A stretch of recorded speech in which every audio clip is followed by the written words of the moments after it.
isn't your typical motorsports podcast. You're listening to Crush This, a monster truck podcast presented by High Octane Coffee and J Concepts. A show where we take you inside the minds of your favorite drivers, past and present, of the monster truck industry. And now, your hosts, Brad Shaw and Dan Chichagash. Buckle in. The show starts now. And welcome to a brand new episode of Crush This, a Monster Truck Podcast. My name is Bradley Shaw, also known as the Monster Truck Canucker, and I'm going it alone this episode. Cheech is in Indianapolis for the four-wheel and off-road jamboree this weekend. Go check him out. Thanks for tuning in, guys. Much appreciated. Much love from the podcast crew. Hopefully you guys are doing good.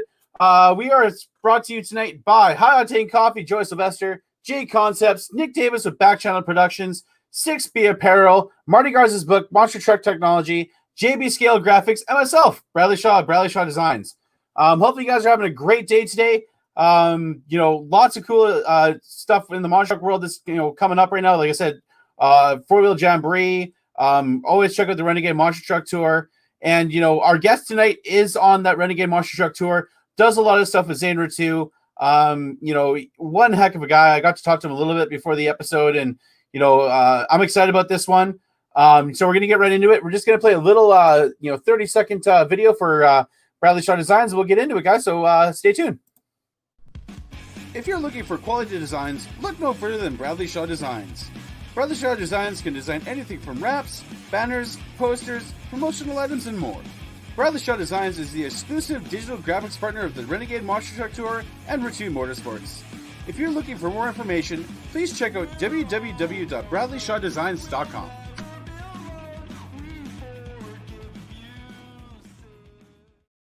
Again, guys, if you can check out the website, that'd be awesome. I know my voiceover skills aren't as, good as the guy that does the intro, David Lee, but I try my best. That's all I can do.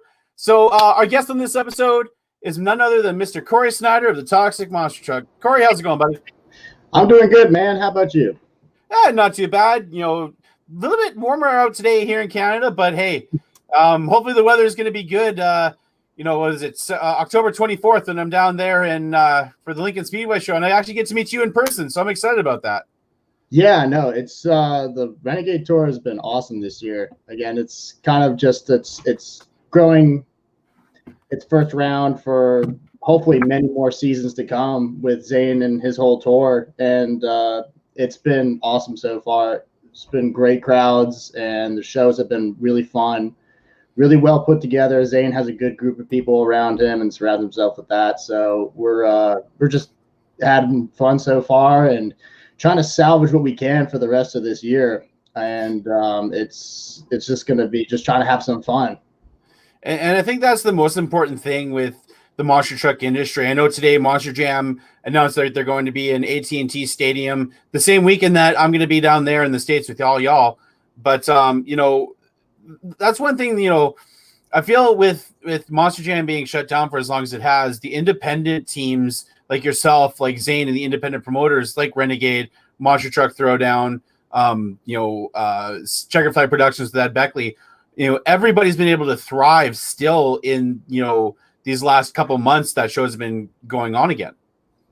Yeah, I know. It's been to say the least, probably the wackiest year in the sport and in so many other different categories.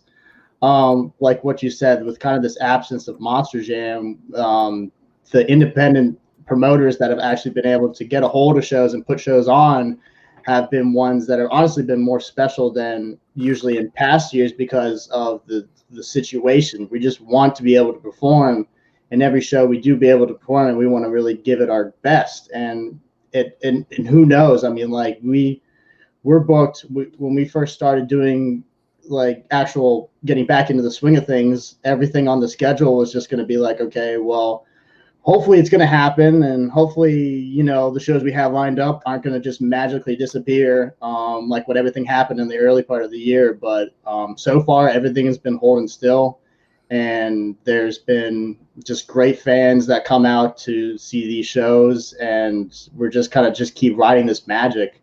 between Zane's tour of Renegade, and now we have 3 shows coming up actually with Elliot and Throwdown.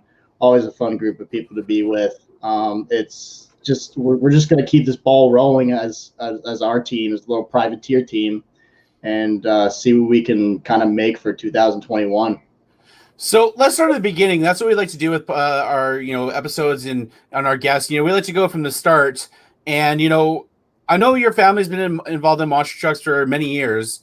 So talk about your family's history and how you started getting behind the wheel, and how you guys actually acquired the Toxic name from Travis Petri as well. Okay, so we started a long time ago. Actually, ironically enough, this year has been 20 years in the business of actually competing and honestly just being in the monster truck sport in and of itself. But me and my family have been around monster trucks since way before then, just as fans. I mean, we started out, the whole idea of the monster trucks, honestly, just had no other person other than my dad. Like, he's the reason why we're doing this. He's the reason why I'm performing. He's the reason why we're even just having the fun that we're doing, is because of him. I mean, when we started out just as fans, my dad has been into off-roading since he was a kid, and has been kind of a gearhead, and so has most of my family. And we for our vacation, we're in Maryland, and so we're a hop, skip, and a jumping away from the Outer Banks. And so we went down there. We have still to this day, we go down there every year for vacation. And when we first started doing it, and we drove past this little shack on the side of the road that's called Digger's Dungeon.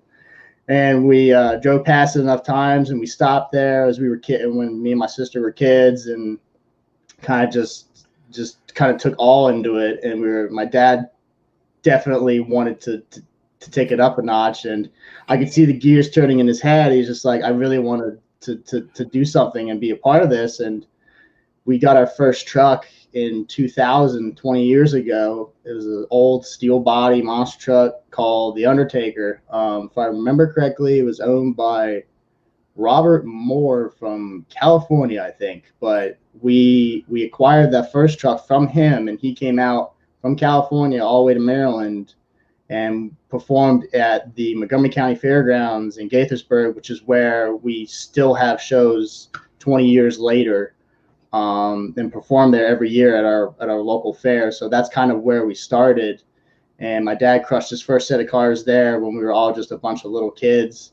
And then from there, we just surrounded ourselves with Mike Vodders. He's only an hour from our place. And we kind of got on his radar screen. And then we got in touch with Guy Wood from Driving Bulldozer. And we kind of just hung around those guys, and we eventually kind of started, we wanted more. We wanted to step it up a notch, and being a 17,000 pound steel body leaf sprung Cadillac hearse with just a turbo 400 and a couple of carburetors, and that was it. I mean, that was about as basic and as bare bones as you can get. So with that, we were kind of like, we need to step it up a notch. So we got Gary Bauer's Screaming Demon through an interesting acquisition, and we got that, and that was kind of like our step forward in the evolution. I think that was around 2003 or 4, I think. Okay. This was all when I was still a little kid, but we got that kind of going, and that was a step up. And then we had that truck for a couple of years. That's how we got into Monster Jam. We got into Ed Beckley shows with that name, Screaming Demon. And then we worked on the truck. We upgraded it a little bit, and then we wanted to step it up even more. And then we acquired the rolling chassis that is a Virginia Giant. Deal Wilson was getting a new truck at the time, and he was planning on selling that one. So we got that one. We put a Chevy motor, engine mounts and stuff into it with our Power Glide transmission. So we put all that together, and my dad came up with the idea of the Illuminator name from his actual business. He owns an event lighting company down here in the DC area. So he does concert lighting and stuff like that. And it all kind of came together in that, like, he wants to incorporate lights onto his truck. And so he went with the whole LED outline of the entire truck, which really caught a lot of people's attention, especially during the years we were running it with Monster Jam. In the very beginning, in the intros when it was dark, that place, the whole place would turn blue. Like when he drove out on the track, like that thing was bright. Yeah. Oh yeah. No, it was a great idea, and it was just such a novelty thing. I mean, like people were just totally caught off guard by that. So it was a great idea, and we ran with that for a couple of years. And then in 2014, both me and my dad kind of agreed. It's like I think we're about time to wrap it up. And so we sold everything. We sold our rig, we sold our trailer, we sold the illuminator, we sold the chassis, we sold every single spare part. We just had an empty shop by the end of the day when we tapped out. And I went to Colorado to graduate school and kind of shake things up a little bit. And then it didn't take very long for me to kind of just answer my calling and get back into this again. And I got the opportunity to drive Toxic when it was owned by Chris Gilbert, who now owns the Virginia Giant, and he had bought that truck. He bought Toxic at the time along with Virginia Giant, and he said, I need another person to drive. And I was like, I know that truck. I know Travis and the rest of the Petrie family did an awesome job keeping that truck clean and keeping it professional. Those guys are awesome. We ran with them a few times. And so I was like, let me drive that truck. That's a sweet piece. So we kind of did a couple shows with them, and then we it just kept going. I did my first Monster Jam shows with that truck when they still owned it, and then we eventually acquired it from them. Me and my dad were just like, okay, you know what, we just got to accept this and just say, hey, we got to just get it, and we could see what we can run with it. So and then it kind of just took off from there, and then we got the second truck coming, the second Toxic truck coming, and I can get more into that here in a second. But that's kind of more or less just our history in a nutshell. See, I started hearing about your dad when he had the Illuminator truck. And you know, that I thought at the time, and still, that truck's idea was awesome with the blue LED lighting, with the Thunderbolt on the side being illuminated. I thought that was so different from what everybody else was doing. And, you know, it was just like that. I love that uniqueness in monster trucks. It also shows that, you know, you can't leave the sport forever.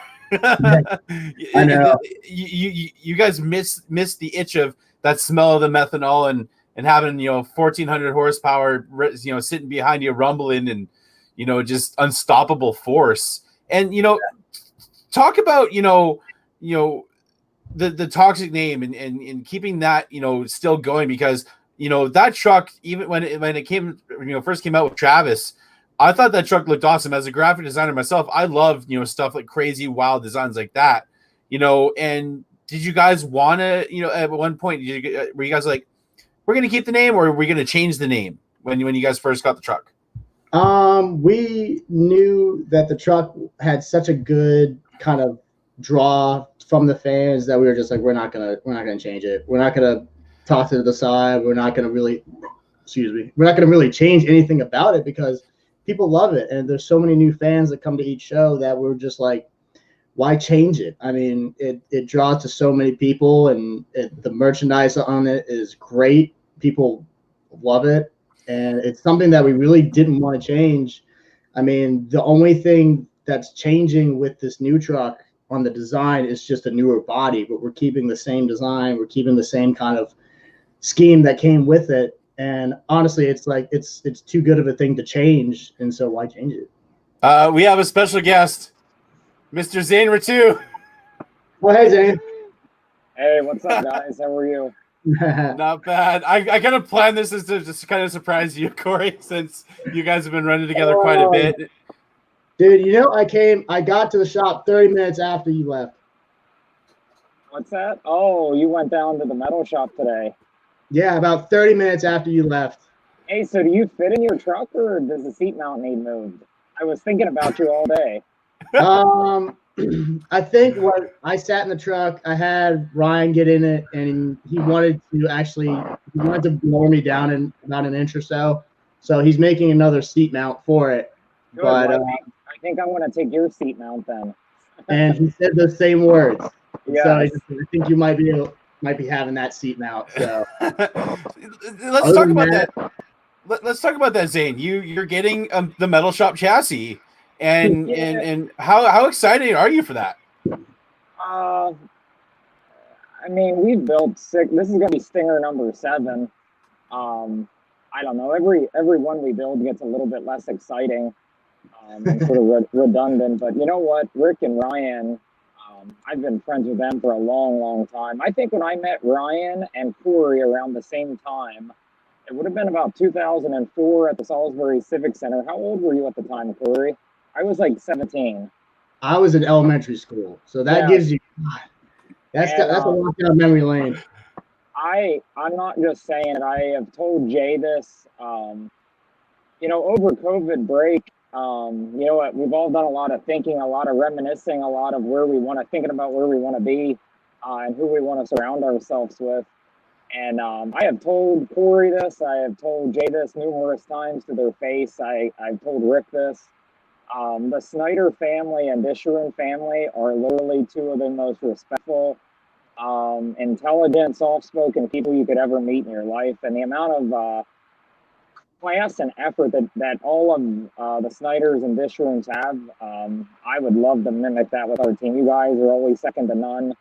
Love running with you guys, and I am excited. It's been redundant building a new Stinger almost every year, but to get a metal shop chassis, I saw Cory's piece down there the last couple times I've been there, and I have been drooling over it. It is literally going to be by far the nicest monster truck on the circuit when it hits the track. And I brag about Cory's driving ability to everybody I come across. Cory, you're a damn good driver, and that's why you've been closing all of our shows, and I'm excited to see you in it. Dude, I know we gotta battle it out with our metal shop chassis come when we both get them, man. It's gonna be fun, man. Racing's gonna be interesting though. You might actually keep up with me for once.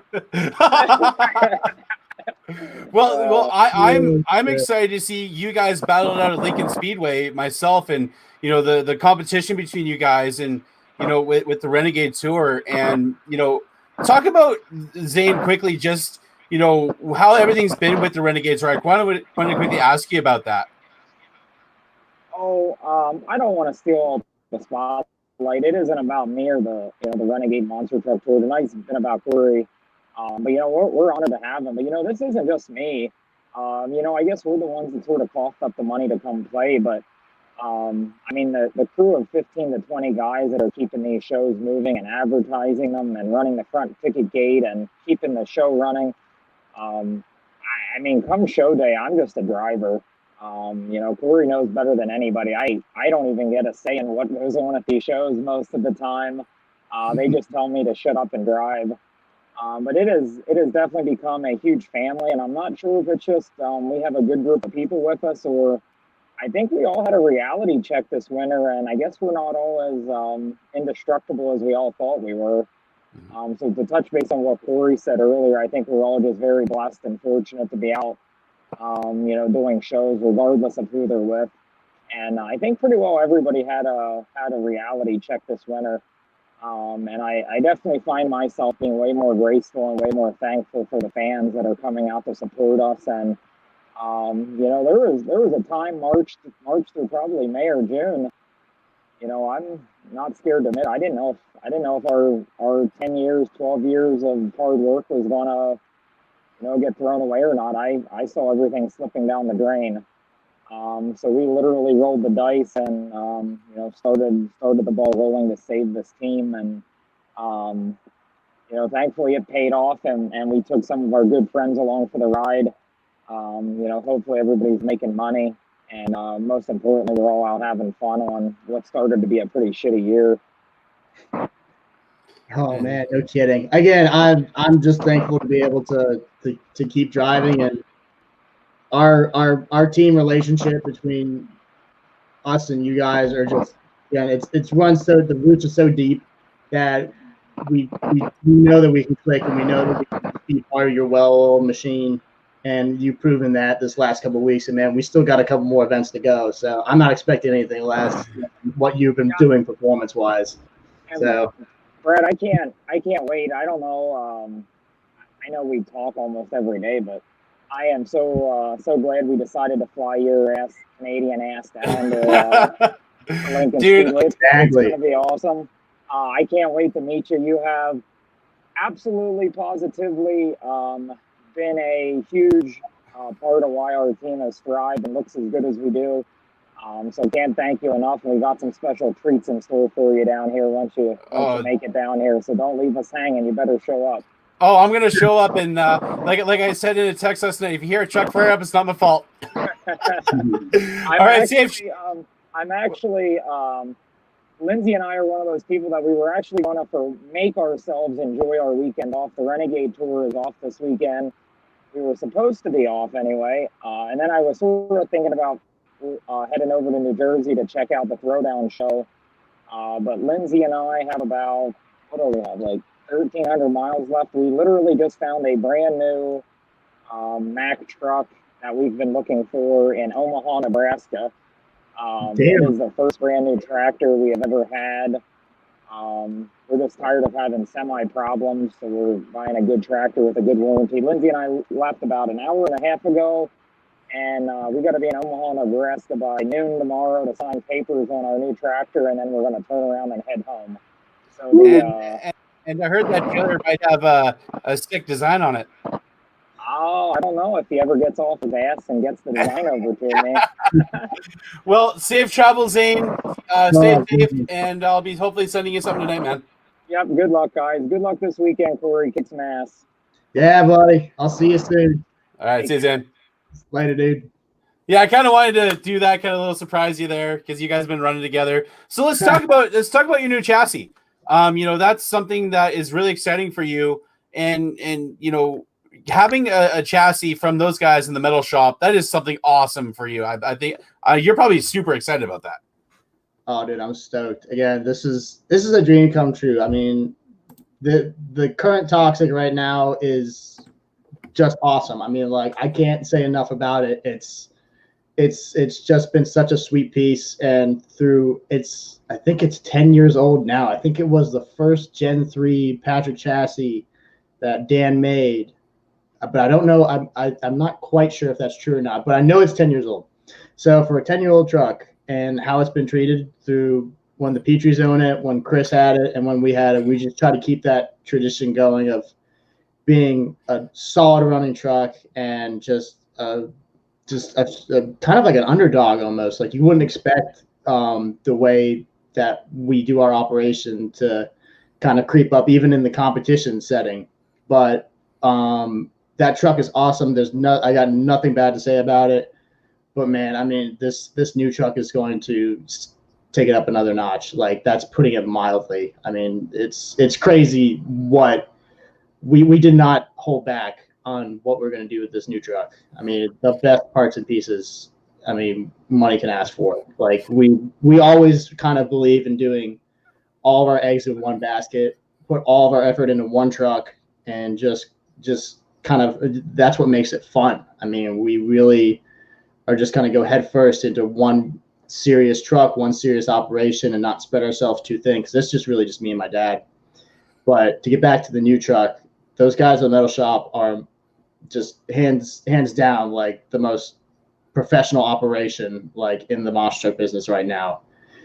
Not to take away from anybody else. There's so many good people. I feel bad just saying that. There's so many awesome drivers and so many awesome chassis builders, and so many, the components that people make are just second to none. But with the way we designed this new truck and the way it's going to turn out, I mean, people are looking at it and people are really keeping a close eye on how it performs, and hopefully it'll be something that other teams will want to look into in the future. If it works good for me, and I have the utmost faith that it will, it'll definitely be one of those chassis to look at for the rest of the tour, and honestly for the whole industry. Well, like you see how hard that Ryan drives Saigon Shaker, and even they built the Big Guns 2 mud truck as well. It shows, and that's even with, like you're saying, there's so many great chassis builders out there. Patrick, Eddie Machka chassis, CRD. There's so many great builders out there right now. and even Cory Rummel building the chassis for Team Scream. And I just love the way that the metal chassis look. They just look like just meaner than anybody else that has them. Like they look like they run amazing. And even to the chassis you're running now, that 10-year-old Patrick, that thing, like you beat that thing to like shreds. Like I remember watching, what was it, the Lake Erie coverage from Back Channel that you guys did this year. You were pushing that truck to its limit, man. I was trying. Again, it's a great piece. It's it handles it. It handles most anything you throw at it. We really try and make sure all the nuts and bolts are tight on that truck, so where if problems occur, it'd be very minimal. And it takes the abuse. Again, I don't do absolute destruction of the truck. I don't do absolute just yard sailing of equipment. That isn't really me. But I try to respect the trucks and stuff, and that chassis has been nothing but respect for me. And I'm hoping that this next one will be the same. I don't see any reason why it wouldn't. Well, and that just says even your driving style too, because you push hard, but you're smooth as well. Yeah. You don't go like out in freestyle, like I'm just gonna send it to the moon. You're like, no, I'm gonna think about it logically and kind of build it into a crescendo, which a lot of people are starting to do that now, but like some people just want to just send it to the moon, like but it's tempting to do that. But I feel like with this new truck, it's just gonna launch you even higher into the potential you have behind the wheel. Are you guys going with a 540 Richard Midget motor, or what are you guys doing? Powertrain wise, shocks, like what all setup are you guys going to try on this truck? Yeah, I can get into the nitty gritty details about that. Along with the new chassis that the metal shop is building, they build their own motors in house, and the motor that's in it is the same that is what Ryan Disharoon has in Saigon, which is a 557. It's got our power glide from 4K Transmissions, a local guy, and shocks are double bypass Patrick shocks, same as what Ryan runs. We didn't really stray. We tried not to stray very far from what Ryan had proven worked on his Saigon truck. Okay.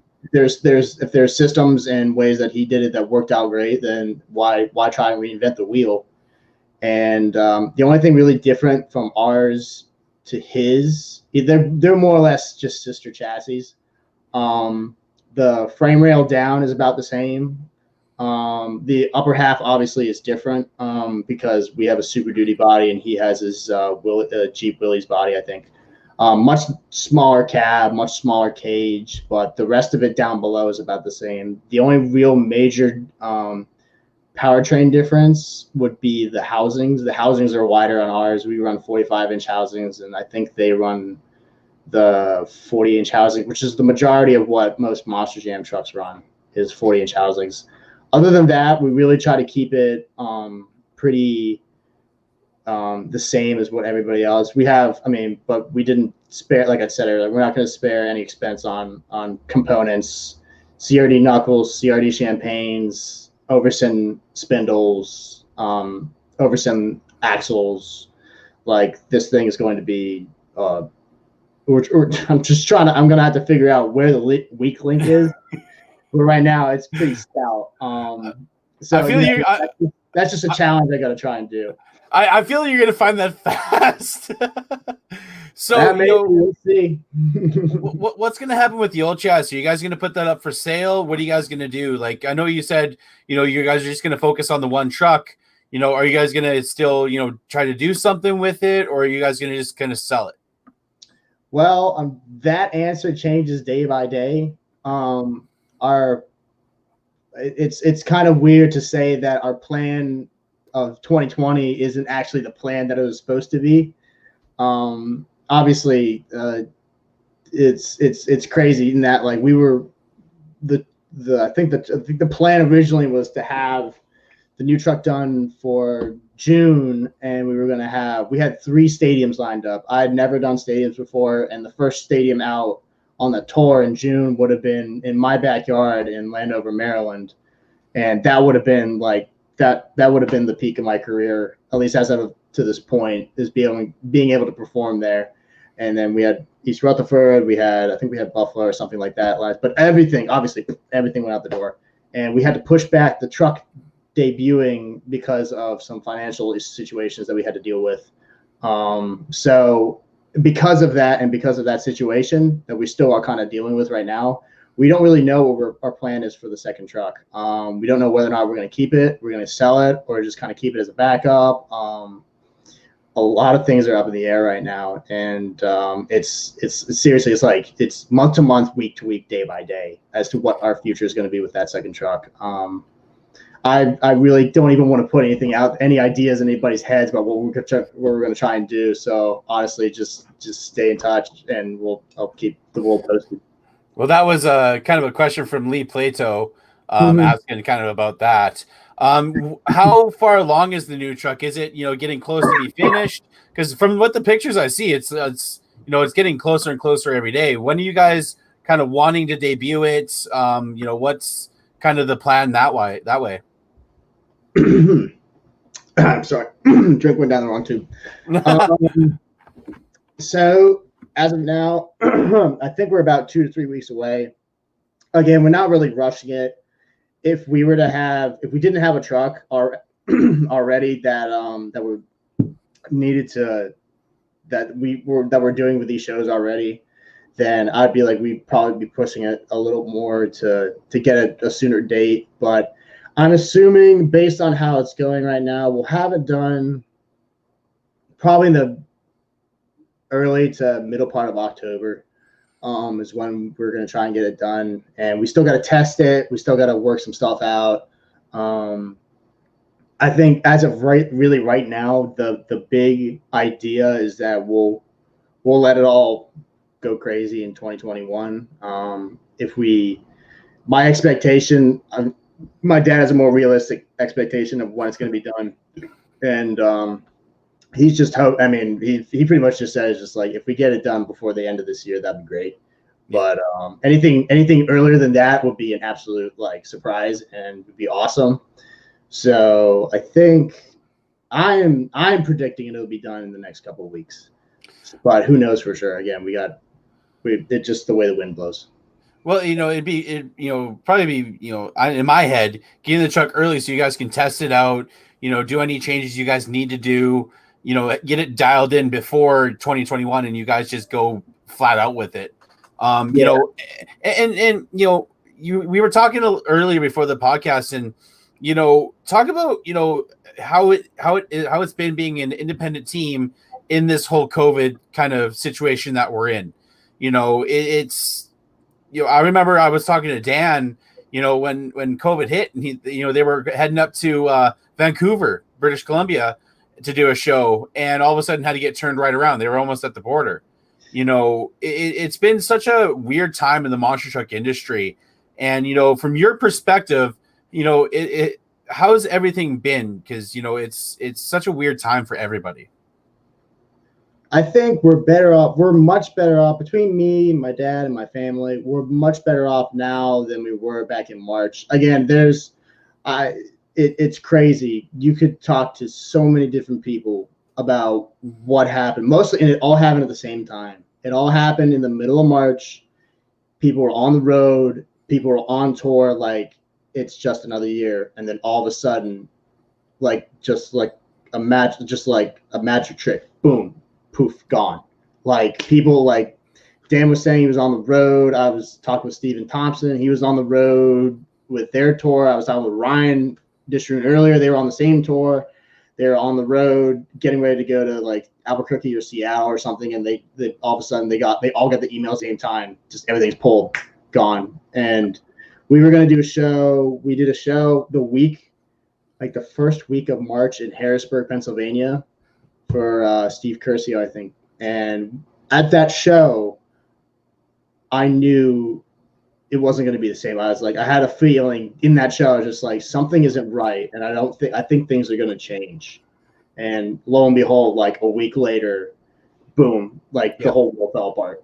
And so amongst me and my family specifically, we had to hunker down, and we kind of had to just play damage control for the majority of what our year was going to be, and just ride it out. I mean, like, I ruled out in the early part of March, I ruled out driving for the rest of the year. I was like, there's no way with the way it's going right now, we're going to be back behind the wheel again. Yeah. And to get the call to do our first show in Erie, Pennsylvania back in June, I was just like, okay, this is a one-off deal. This is like going to be the one time it's going to happen. This is going to be with I'm just glad I was able to drive at all. Yeah. So when we actually did it, and the magic at that show was just like, it was beyond electric. I was like, holy moly, people are dying to see this type of stuff again. And I was just so excited to be back in the truck. My dad was too, and just to be able to be on the road again. And everybody else that we were competing with on the weekend were all like just head over heels happy that they were part of it again. We thought that the year was done. But I think it's starting to turn around a little bit. I think the monster truck industry will continue. I don't know what Monster Jam's plan is going to be. I think that's one that no one is going to be able to. I think these little fairs, I think these speedway shows that are starting to come back now will definitely, I think they'll go back to normal by next year. Again, I'm not a scientist. I'm just seeing from what I've seen so far in these last few weeks.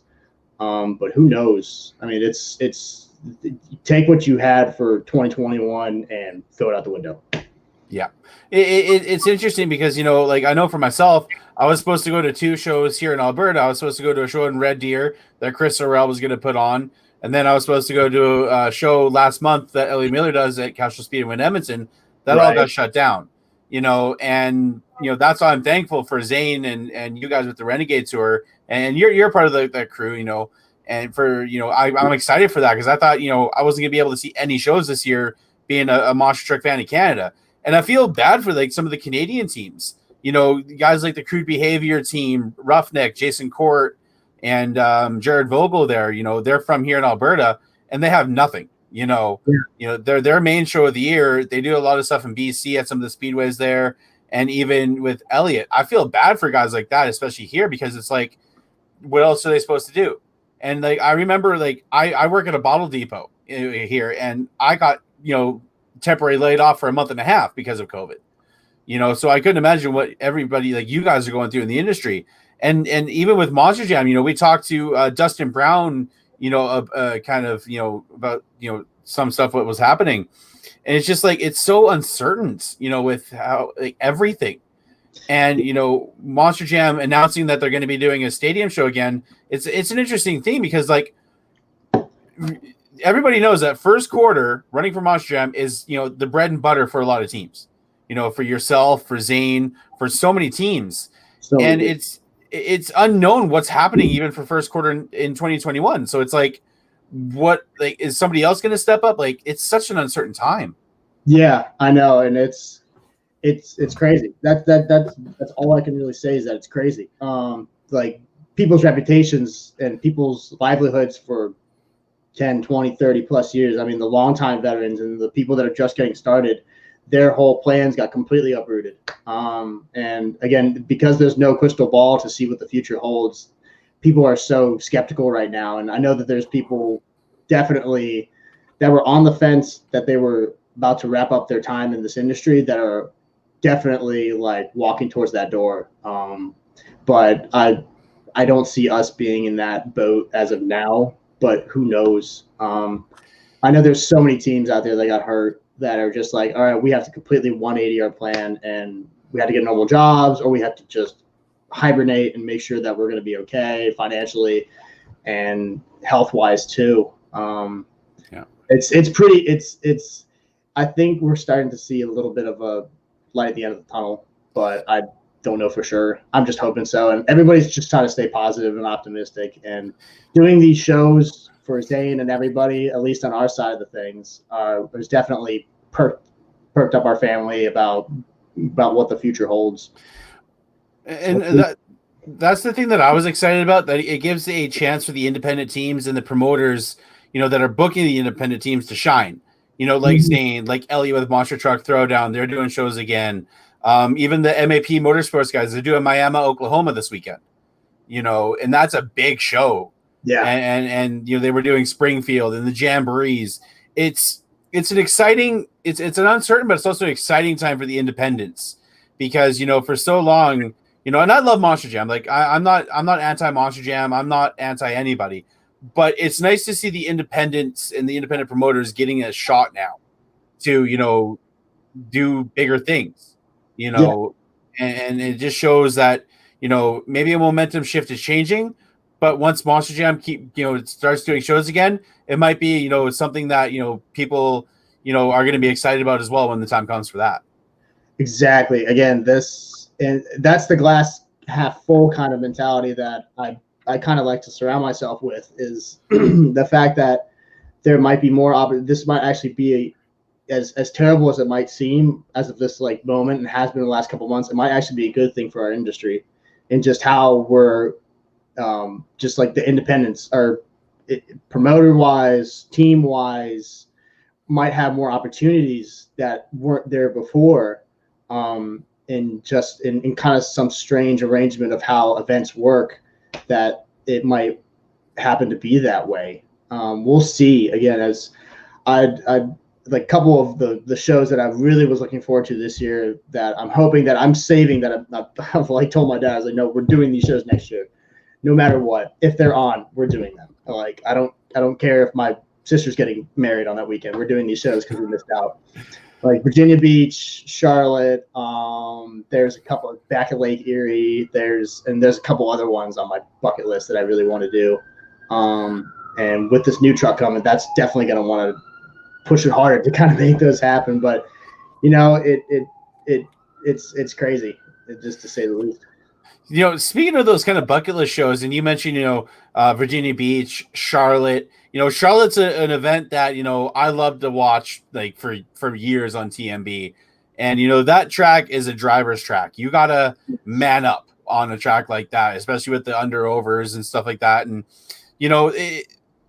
especially like the promotions and stuff, the promoters, back in the day, you had MLMT doing interesting things like that. And, if you were able to kind of transport yourself into like an era of the business with your truck, what would you kind of go for? Would you kind of go for, the kind of crazy MLMT Monster Truck Challenge stuff? Or would you like go back to the 90s and the Pen to Point series kind of stuff?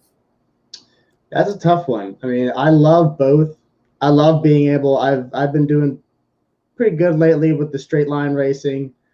The Penda series back in the day was, I wish I was 10 years older to kind of appreciate it more. I was just a kid when that was going on, but I see enough of the videos and stuff back then that for the racing element of it, for the pure, raw, kind of unfiltered horsepower that was going on at that time, that you had under your foot, was just second to none. I would definitely go back to just have at least one, just take one pass in Barefoot or Rampage or one of the foot trucks back in the day, just to feel that horsepower and just to be able to kind of be a part of that magic that was caught in a bottle on that kind of that era. But there's also the other part of me that wants to do the like the MLMT tracks back in the day. Again, that was cool. Again, that was something so radically different, and it had like the short course kind of element to it that none of the real popular, that like Monster Jam and other that weren't really doing. And it was like the grass is always greener kind of mentality that you got to be able to, the drivers that were lucky enough to have Monster Jam and do that at the same time, that would be a pretty cool situation, just to be able to go over and under and just to be able to handle turns, so left and right turns, which is a big thing. Usually it's lefts. But just to be able to really tap into some true potential in your driving ability is pretty cool. And if, again, it kind of be unfair to have like a truck today to be back then, but that would be amazing. And I did Charlotte 2 years ago in 2018 with this current Toxic, and it handled it very well. Again, we went into that weekend kind of scared a little bit. We were a little nervous because that was the biggest show I'd ever done up to that point. I'd never done stadiums or anything, so doing that show was like I saw the gap for the first time. I was like, oh shit. So yeah, that was fun. I got through it, and it was actually a lot of fun. Just the track, the freestyle, everything was a lot of fun. And we were gonna go back there this year with the new truck included, and that would have been awesome. So we're gonna have to pencil that in for next year. Well, it's like you see the gap, and you're like, oh man, I got to nut up and hit this thing. Oh great. Well, when he did, it was awesome. Like as soon like first qualifying pass, I went up to it and I was to the floor the entire time. Even though I don't think I had it geared right, I think I was a little underdriven. But so I didn't have any problem. I went up in the air and came right down on the down ramp as perfectly, as beautifully as you could imagine. I was like, okay. As soon as that happened, I was like, okay, I got this. Like, See, this is gonna be easy. You mentioned that you'd love to drop the hammer in barefoot. Mine would be Bigfoot 8 back in the 91, season. I'd love to drop the hammer in that truck, man. Or even Wildfoot, the infamous wheelie run.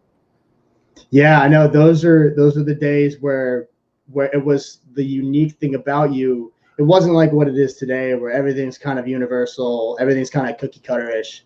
That was when ingenuity and uniqueness basically.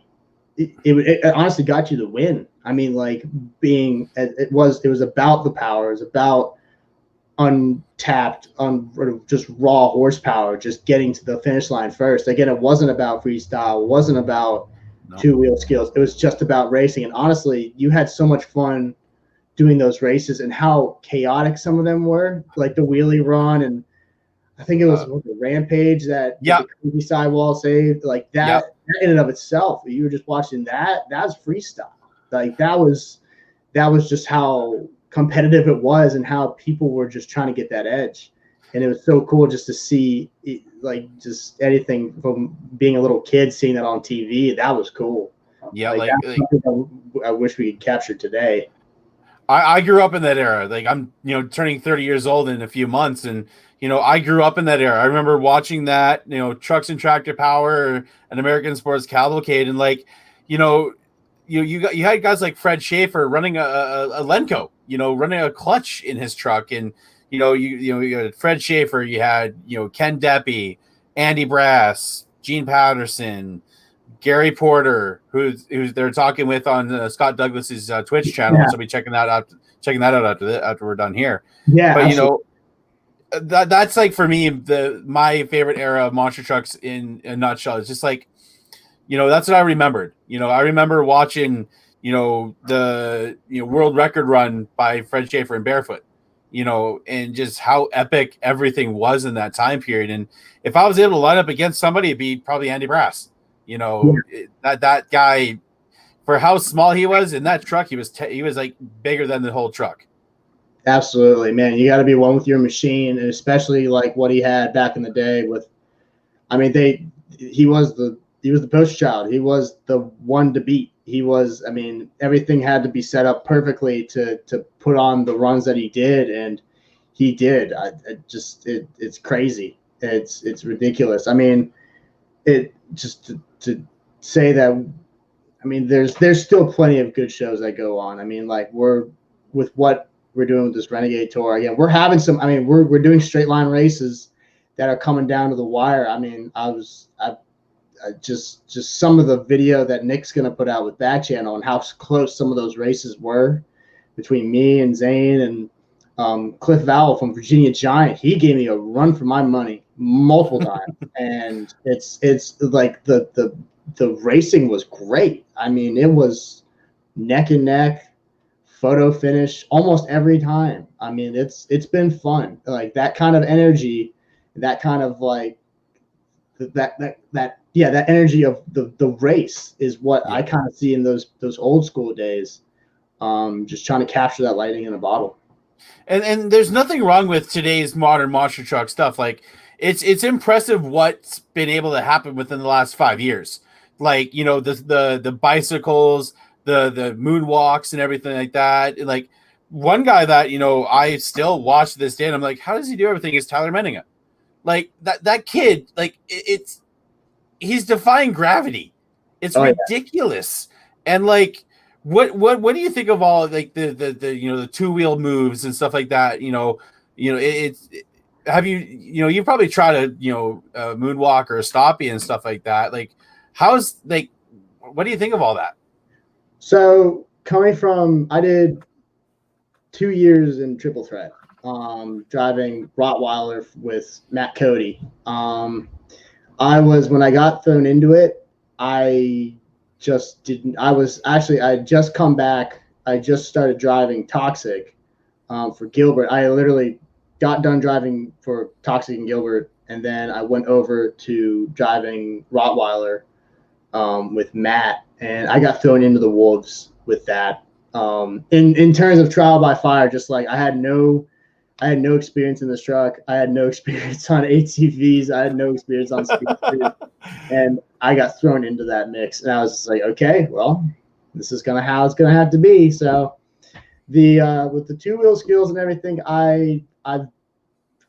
because I feel like, especially when I started, I was still trying to grasp the very basic concept of just doing any sort of 2-wheel skill. Like, I'm still to this day trying to perfect just good sky wheelies. Like, I'm still trying to work to that point. I'm not really. I'll do poppers every now and then, but that's if I have a really good day and they work out. I think, yeah. So just so many times of just trying to kind of work it out on my own without really having much experience, like in a field or something, just to kind of test. We did a little bit of that, but I'm nowhere near as like good as I enjoyed. Like I said, I was with Matt Cody for 2 years. I loved watching him try and do the 2-wheel stuff. He was getting so good at it at the time. He's getting better at it. So it was always fun. I always got advice from him. Again, I was always a little bit just trying to feel it out. I really kind of was just within my comfort zone. I wasn't really trying to damage the truck. I was trying to just drive accordingly, really. But it was still a lot of fun. It was still a lot of good times to be had there. And just watching like Tyler, watching Colton, watching Tristan, watching all those guys, it's just fun for me just to even be around them. And again, I toe to toe, like head to head, I can't even touch them when it comes to actually driving the truck. I think I can, but not really. But it's still so much fun just to interact with them and just see what's in their head when it comes to this type of stuff. And eventually, I think with this new truck, I am definitely going to have to step up my 2-wheel game. Unfortunately, as an independent, you do tear up a little bit more bodies. Yeah. And my dad isn't really all that about it. He doesn't like body damage. So I'm like, okay, well, I mean, too bad. So we're gonna have to figure out some sort of plan with that. But just hanging out with those guys and watching, I had more fun as kind of watching them do it than me trying to do it myself, because obviously whenever I did it, I did it kind of lame. So I had more fun being like, man, those guys know how to do it good. And so, like I said, you just hang out with them, you pick their brain and kind of see what you can apply to how you drive and stuff like that. I mean, I come from more of an old school mentality of just wheelies and big air and racing and stuff like that. But as I get more comfortable with, hopefully with this new truck, I'll be able to kind of test those 2-wheel skill limits. See, I'm like you. I'm kind of old school in that way. Like, if I were able to get behind a truck right now, the only things I'd want to do is a awesome slap wheelie, because I think slap wheelies are still one of the greatest things in the world, and like a past vertical sky wheelie on a set of cars. There's nothing like seeing a truck iron wall a set of cars and just going straight past vertical. Like, there's nothing like it. And like, it's funny. Like, I'll be watching some monster truck videos with my girlfriend, and she'd be like, "Oh, there's your slap wheelie." There's just something about like those old school moves that just still do it for me today. Oh yeah, oh absolutely. I mean, I noticed this recently. There was, I can't remember which show I was watching. It's like one of the Moss Jam shows that they posted of like the whole show or something. And I watched it. It was really muddy, and everybody was just doing donuts. No one could get a stoppie because there wasn't enough traction on the ground. Kohler goes out there and just does a perfect vertical and then stops it and then just walks it and gets like second or third place, almost wins it just for that type of thing. So again, you gotta, for the competition's sake of things, you gotta kind of read your competitors. If you know that everyone's gonna go out there and do a sky wheelie, then mix it up and try a stoppie.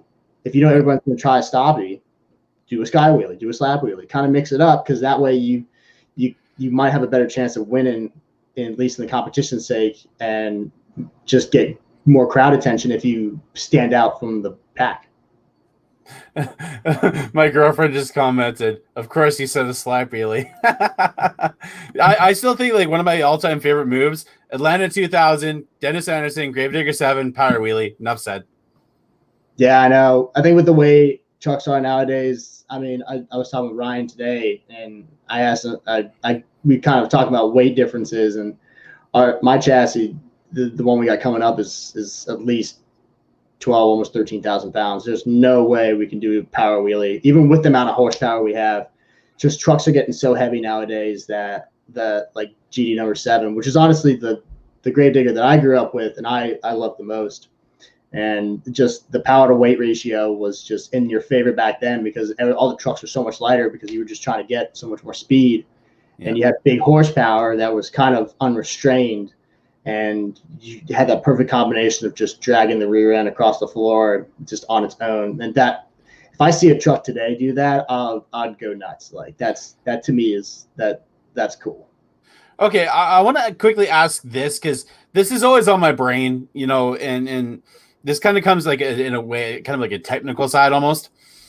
Turbos on a monster truck. I know they've done diesel with turbo, but do you think like a turbo V8 motor would work in a monster truck with, like, let's say like an anti-lag setup, kind of what a lot of the drag cars run? Do you think a turbo monster truck would work? Because I think it'd be awesome. Like, you see the truck spooling up, popping and banging, and you let off the trans brake, it just insanity.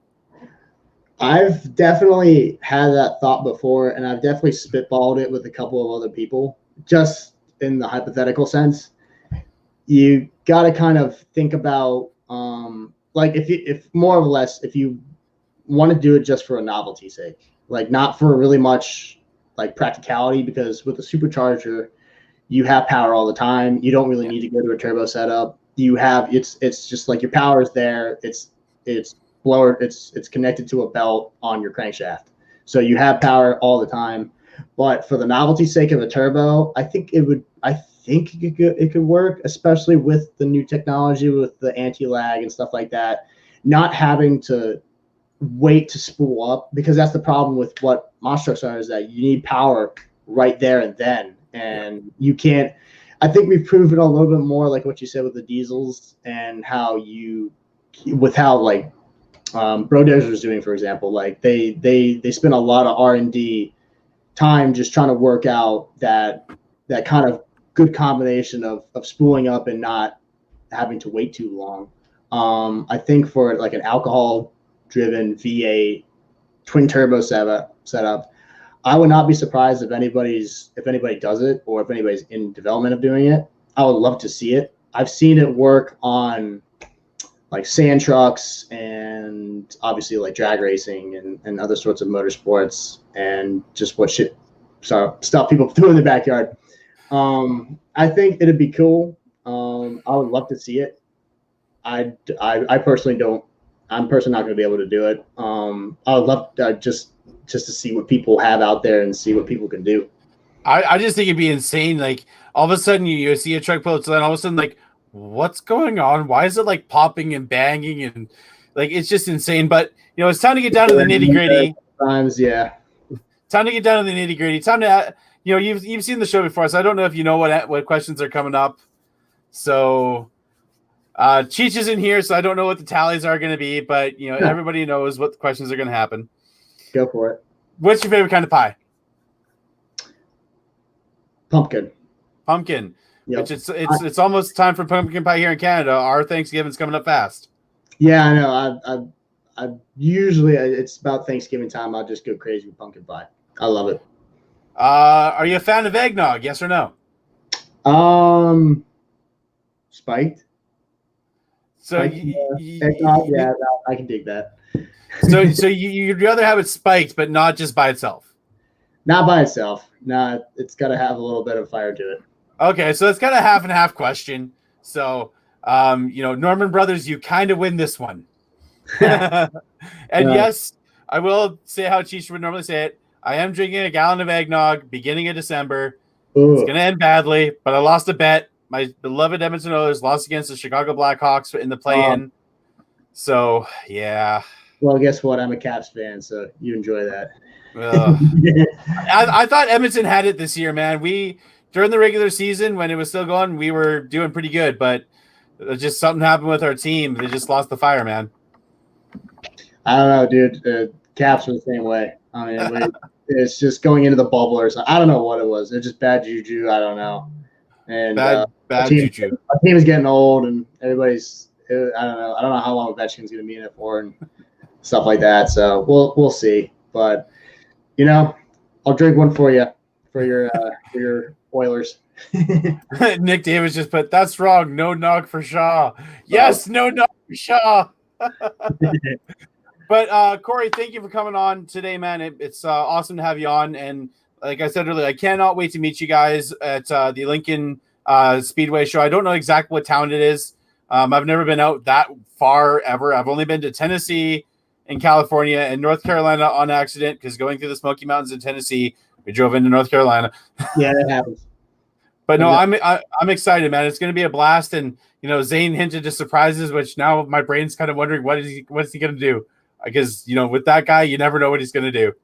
It's Abbottstown. Nick Davis at Abbottstown, Pennsylvania. So if any of you guys are in the Pennsylvania area and want to meet a Canadian, I'm here. Check out Brad, everybody. All right. Is there any social media out there and any, thing you'd like to say to your fans out there? I got my I don't use my Facebook very much, so don't hit me up on that. I got my Instagram, CD Snyder 89. We got Toxic Facebook and Instagram, which I'm in control of, and I've been super lazy about lately. I gotta post something tomorrow for this throwdown stuff, and that's really the main ways of communicating with me. And for the fans that get to go see a show, whether it be one show or as many as you possibly can, be grateful for it. I mean, we're just happy to be able to perform at all this year.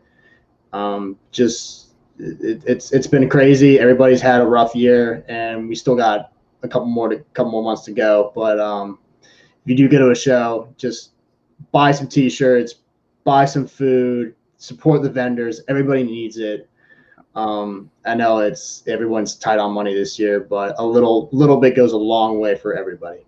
And quickly before we end, what shows do you guys have planned for the rest of the year that you know off the top of your head? Yeah, so off the top of my head, we have Swedesboro, New Jersey with Throwdown. We have Dinwiddie. The week after that, these are just going to go in order. Week after that is Dinwiddie, Virginia. That's 3 shows. That's going to be nuts. And then the weekend after that, I believe I think it's Hummingbird Speedway, and this is back on the Renegade Tour. I can't remember where exactly in Pennsylvania it is. And then a week later, we have Lee, New Hampshire with Elliott for our last Throwdown show of the year. And then we have, I believe it's Lincoln Speedway from that following week. Yep. And it goes to Washington, PA. And then I think we might have 1 or 2 more past that, but I'm not quite sure. Details are still in the works. Yeah. So again, Cory, thank you for coming on. We're definitely going to have you on again. Excited to meet you when I make my way down to the States. And last thing I just remembered. Yeah. Sorry, ADHD pills, starting new one, so brain's still trying to fire on all cylinders. Have you had Tim Hortons before? Yeah, I've had it once or twice. Actually, they're in the States version, so it's not the true authentic thing. Okay, this will still count though. Tim Hortons or Dunkin' Donuts? Tim Hortons. God, yes. I can't take Dunkin'. I'm sorry. I'm gonna be trying it when I'm there. So people have been hyping it up, but who knows? I love my Tim Hortons. Yeah, I'm about to say that's all you need up there, man. It's cold. All right, guys. We have Norm Miller coming on next week. I'm not sure who else Dan has planned. He'll update you guys. Again, thanks for coming on, Cory, and thank you guys for watching. And if you guys go check out Scott Douglas's Twitch, they're talking to Gary Porter. This has been Crush This, a Monster Truck Podcast. We out, everybody. Keep the rubber set down. Let's shine it set up.